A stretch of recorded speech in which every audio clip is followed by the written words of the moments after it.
Government shutdown. Joining me now, Senator Amy Klobuchar, Democrat from Minnesota. Senator, what is your view of where we stand here tonight with the government shutdown?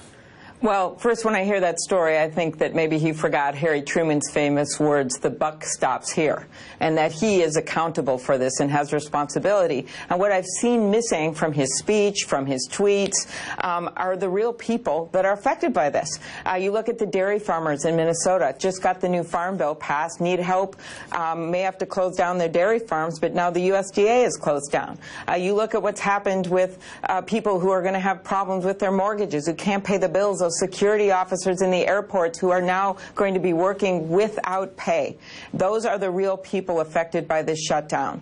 And so I think we should just take those House-passed bills, and as you know, a number of Republicans broke off and voted for them because they want to end this shutdown, and get a vote on them in the Senate. They're very similar to what we already unanimously passed, and send them over to his desk. That would end this shutdown. Right. So is there any break in the unity on your side? I mean, the strategy as articulated by Schumer is end the shutdown and we'll negotiate about what a border security package looks like. Is that the position? Now, you have seen us very strongly standing together, but I think the break has been on their side, where you've seen people like Lisa Murkowski and Susan Collins and Cory Gardner and Tom Tillis.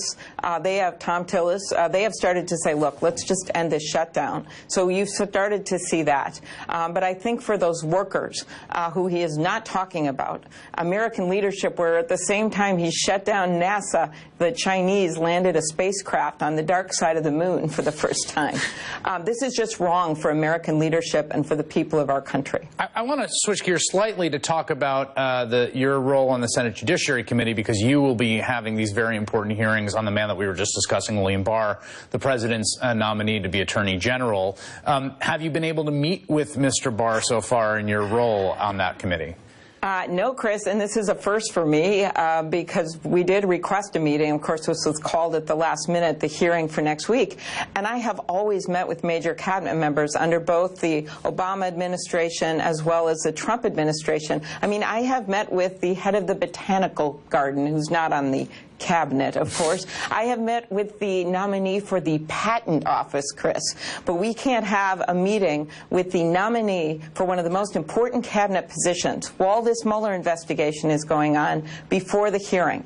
And I just think that's wrong. And you add to that the fact that as a citizen, he filed this 19-page memo. I don't have citizens that do that. They might, send me 19 characters in a tweet about an issue. But he filed suddenly a 19-page issue like a tryout for this job where he basically espoused this very expansive view of executive power that reminds me some of what we saw in the Kavanaugh hearings. And it seems to me the president is gathering people, albeit a qualified person who has served as Attorney General before, certainly more experienced than Mr. Whitaker, who is sitting there now, the acting Attorney General.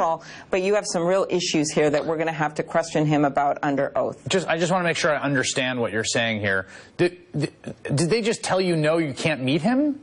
They said that I could meet him after the hearing because of the shutdown, that they weren't able to do the meeting, which we know is pretty ironic given that we have TSA officers who are out there and FBI and other government workers who are out doing their job now without pay or are furloughed. They weren't able to bring him over because of the shutdown, and their time and focus, it was on that as well as the holidays. That's what we were told. He did meet with Republicans, right? I think I saw a picture of him and Lindsey Graham today. He did, but he was not able to meet with us until after the hearing, or at least with me, and I think Senator Blumenthal had also made a request. All right, Senator Amy Klobuchar on the Judiciary Senate. We're ready to go next week, Chris, and I'll have a lot of good questions. All right, thanks for making time. Still to come, I'll talk to Joy Reid.